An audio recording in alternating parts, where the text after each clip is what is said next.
3 recomendaciones antes del parto de la vaca.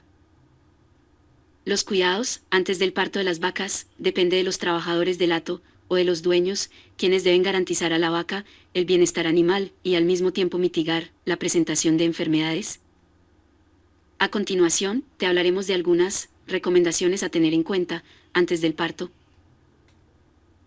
Identificación de los animales. Esto ayuda con la identificación y determinación de qué vacas está en etapa de preparto. Además nos permite saber qué vaca se aproxima a la etapa del parto. De la misma forma identificar fácilmente qué vaca no está preñada. Es posible que la vaca sea positivo al realizar prueba de preñez, pero posteriormente se presente algún aborto no identificado, razón por la cual cobra más importancia la identificación para el control y manejo de la vaca.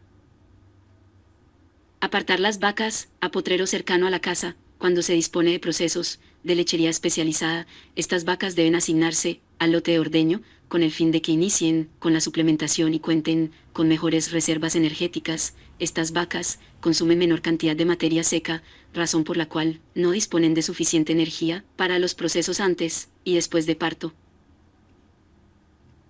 Potrero con buenas instalaciones, de preferencia deben estar ubicados cerca del área de ordeño, deben contar con sombra, esto con el fin de evitar la amontonazón de vacas. El potrero debe contar con cantidad y calidad de agua, disponer de forrajes. Es de recordar que cuando los bovinos aguantan sed, las puede llegar a deprimir. El confort es básico para reducir el estrés. Si el confort no es adecuado, el parto puede causar estrés en la vaca.